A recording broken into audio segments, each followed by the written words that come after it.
آپ یقین کریں ہم مسلمانوں میں ایسے بھی لوگ ہیں جنہیں سالوں ہو گئے پر انہوں نے ایک سجدہ نہیں کیا، ان کی راتیں پاک نہیں، ان کی تنہائیاں پاک نہیں ہیں، جنہوں نے مسجد کا رخ ہی نہیں کیا کبھی، اور دکھ یہ ہے کہ انہیں اس بات کا دکھ ہی نہیں، تو سوچیں ان سے بڑا بد نصیب کوئی ہوگا جنہیں رمضان میں بھی اللہ سجدے کی توفیق نہ دے،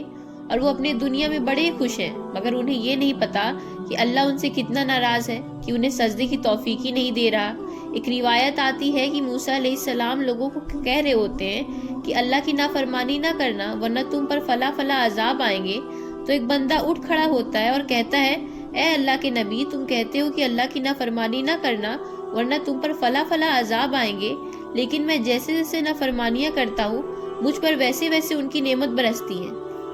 تو اللہ کے نبی اللہ کے بارگاہ میں حاضر ہوتے ہیں اور کہتے ہیں یا اللہ، میں تو تیرے مخلوق کو تیری دعوت دے رہا تھا، ان کو گناہوں کی نحوست سے بچا رہا تھا کہ اگر اللہ کی نافرمانی کرو گے تو تم پر یہ عذاب اتریں گے،